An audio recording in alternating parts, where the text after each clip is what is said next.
Alright guys, welcome. On this video, I am gonna go over about the Spec Swift Lunar Voice Reaper, and gonna show you some pros and cons compared to Spec Crit Reaper. And by the way, I'm on PTR server right now. First of all, the very classic, Lunar Voice build is Spec Crit, something like this, right? Yeah, Spec Crit. And the pros of Spec Crit is almost all the time it crits. Yeah, it's like almost a guaranteed crit because of super high crit. Where do you get the crit from? You get around 22% from here, that's 22, and 10% from back attack, that's 32. The entropy level 2 set gives you 20, right? That's 52, and rest of them from the tripod, because glowing brand and rage spear each gives you 40% on the first line, so that's 92%, right? 92. For dancing of fury on the second line, it says it increases crit rate by 60%, which is already over like 100%. So that's guaranteed crit. Now, the cons of the Spec crit is simple. It is very slow. Yeah, even though you're running Gale Wind on every 3, swooping skill, it is still pretty slow. Like, not sure if you tried Reaper, but if you tried the Lunar Voice, I'm pretty sure you guys had, faced a lot of occasions where you aimed the skill as a back attack, but the boss turns away before the skill ends. I'm pretty sure you guys had a lot of occasions like that. Because of that, I'm trying to, change to Spec Swift Lunar Voice, and let me tell you the pros and cons of that. Alright, here we go. You want your bracelet to have Spec Crit, not Spec Swiftness. Your necklace becomes a Spec and Swift, which will make it somewhere like, let me check. Somewhere like, this, like around 500, I guess. Let's put this as 1700 to make it, even. 1700, 500, solely from the necklace. And since I told you that for the bracelet, you want to go Spec and Crit, not Spec and Swiftness, it will become something like this. 150, 1700, 500. And here's the reason why you want to go like this. Simply it's because you lack of crit if you run Spec Swiftness. If you run Spec Swiftness, think about it. You lose that 22% of having 600 crit from 92% of these two skill. So what's the crit rate of that? That's exactly 70. 70% for this, 70 for this, and it becomes like around 80 something for this, right? It is pretty low. So you want to have more crit from the bracelet. This gives 5%. Yeah, having 150 gives 5%. So at least it makes it to a 75, and this one to over 90. And also, if you have 9-7 stone, or later on when ancient accessory and stuff comes out, you can get level 1 adrenaline from here, like this.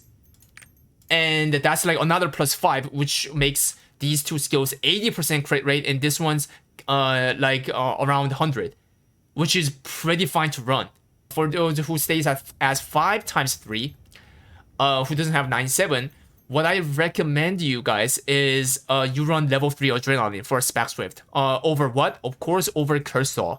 Yeah, because these two all increases attack, and attacks are additive when it comes to engraving.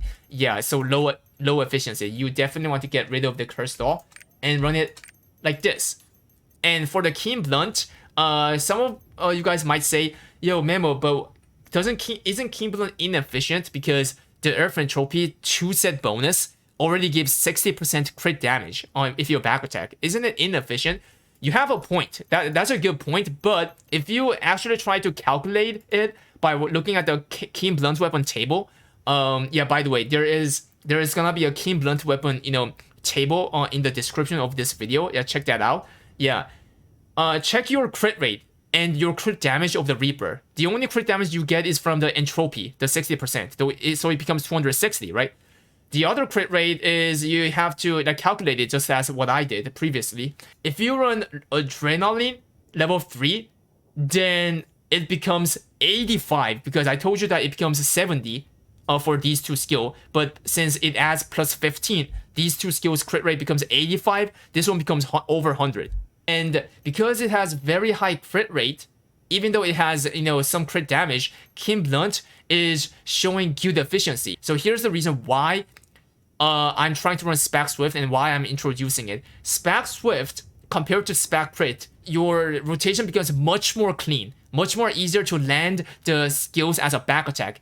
And not just because of that, when the PTR goes through, when you're not in Persona mode, it is 108.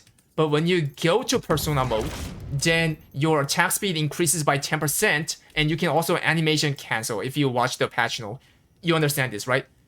This patch will definitely help, much more of, Lunar Reaper having flawless, rotation.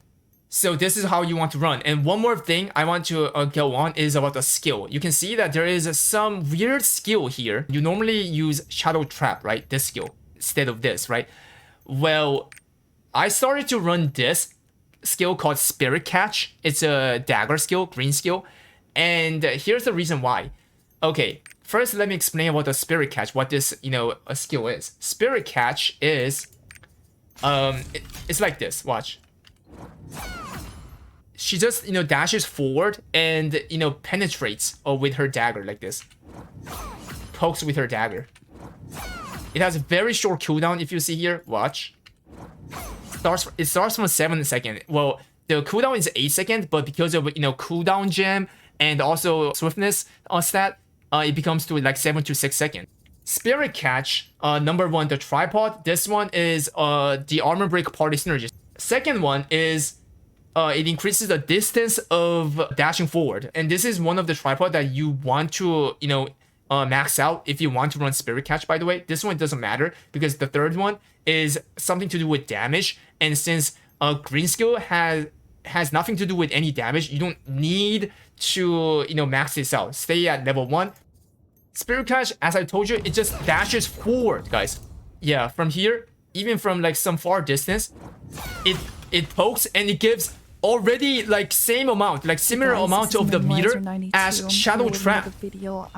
See, it already gives a similar amount of the gauge as Shadow Trap, but it's much more convenient to use because like no matter where you are, like you don't even have to back attack since it's not a swifting skill. Like from some distance, you just use it on the wall and get the gauge. Yeah, similar amount to Shadow Trap, and it has much more shorter cooldown. Like how convenient is that? So that's why I started to run Spirit Catch over the Shadow Trap. And I think you don't need another counter because the Nightmare is a counter skill. It will have a very, very short cooldown with as a Spec Swift. That's right. Let's see the cooldown with the cooldown gem as well. Level 7, by the way. The cooldown gem. It starts from 6 seconds, guys. Yeah. Even though like most of the time you're gonna use the skills to get the meter, 6 seconds is short enough to actually, use it as a counter. So that's the reason overall why I'm running Spirit Catch. Yeah, much more convenient to use, short cooldown, still gives like a same amount of meter compared to the Shadow Trap, so on and so forth. And one more thing, it has a destruction. You see on top there, level 1. There's this character 1, even though it's in Korean, right? When you do something like Kaoligos, and let's say Kaoligos got staggered and countered, and you're doing that, destruction gimmick.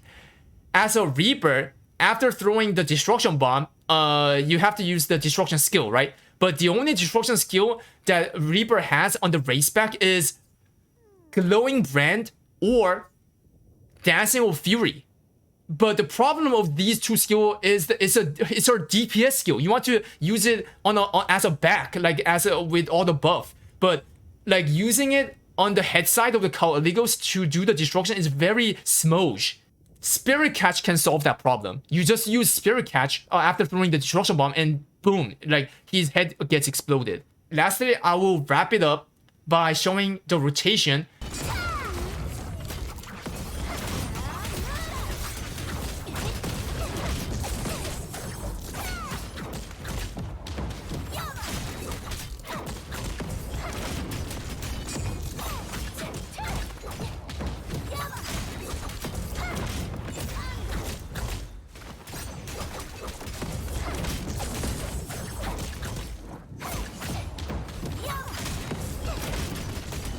So this is how it goes. Yeah, you keep using the Shadow Vortex as soon as possible to get to reduce the cooldown of the swooping skill, and so on and so forth. Yeah, rest of the rotation is as you know. By the way, one more thing. You can also run Barricade. Yeah, over, maybe in this case, over King Blunt, I guess. If you run Barricade, what happens is that you have to, so let's say like this, you run Barricade. Where is it? Where's the Barricade? Yeah, let's say you run Barricade. Then you have to take away all the Galewind runes, guys. You have to take away all the Galewind runes, and you have to put Protection rune to make it make that happen, right? Yeah. So what's the point of doing this? I don't think it's gonna be a meta because you lose additional, you know, attack speed from the Galewind. And by the way, Galewind has nothing to do with the cap of the attack speed at 140% because Galewind increases much more than that. It goes over 140. So getting rid of the Galewind and putting a Barricade, I mean, the damage itself is 16%, right? Similar to the King Blunt for the Reaper, but you're doing less attack speed anyways. So the cons of running Barricade can be losing, you know, additional attack speed from the Galewind, but the pros of the running Barricade is simply it's cheaper. It's viable, it's still viable, because you're not losing damage, you're losing attack speed. Technically, like, think about it, guys. Which one do you think is cheap? Barricade or King Blunt? Of course, Barricade, way much. So for those who can't afford, then you can, you know, go for Barricade. If you have three protection runes, by the way. Yeah, and of course, the grade of the protection rune does not matter at all, because you just need to activate the shield to activate the Barricade. Anyways, that's it, guys. That's it for this video, and hope it helps you out. Until the next video, stay geeky chat and spam note it. All the Reapers. Yama!